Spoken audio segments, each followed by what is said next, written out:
Aujourd'hui, nous allons aborder un sujet souvent mal compris et parfois critiqué, la polygamie en islam.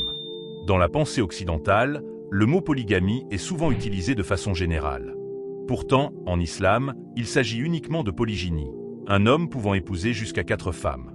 Cette permission est mentionnée clairement dans le Coran, dans la sourate An-Nisa, verset 3. Épousez donc parmi les femmes qui vous plaisent, 2, 3 ou 4. Mais si vous craignez d'être injuste, alors une seule. Le texte montre que la polygamie n'est pas une obligation, mais une permission encadrée. Elle n'est possible que sous une condition, la justice entre les épouses. Être juste signifie donner à chacune des épouses ses droits. Logement, entretien, respect, équité dans le temps consacré. L'injustice est catégoriquement interdite.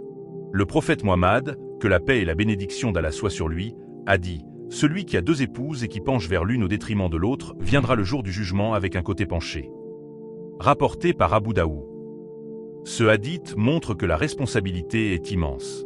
La polygamie n'est pas une affaire de désir ou de caprice, mais un engagement sérieux devant Allah. Historiquement, l'islam a régulé une pratique qui existait déjà. Avant, certains hommes avaient un nombre illimité de femmes. L'islam a limité ce nombre à 4, tout en exigeant la justice. La polygamie a aussi un aspect social. Dans certaines époques, notamment après les guerres, il y avait beaucoup de veuves et d'orphelins. La polygamie permettait de protéger ces femmes et de préserver leur dignité.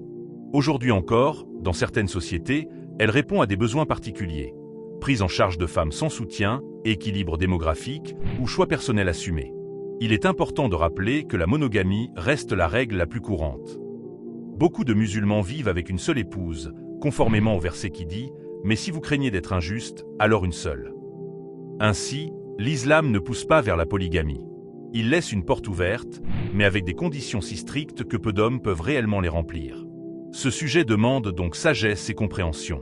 Ce n'est ni une obligation, ni un interdit, mais une permission encadrée par la justice et la responsabilité. En conclusion, la polygamie en islam n'est pas ce que certains imaginent. C'est une pratique encadrée, limitée, et destinée à répondre à des situations précises, avec l'objectif premier de préserver la justice et la dignité des femmes.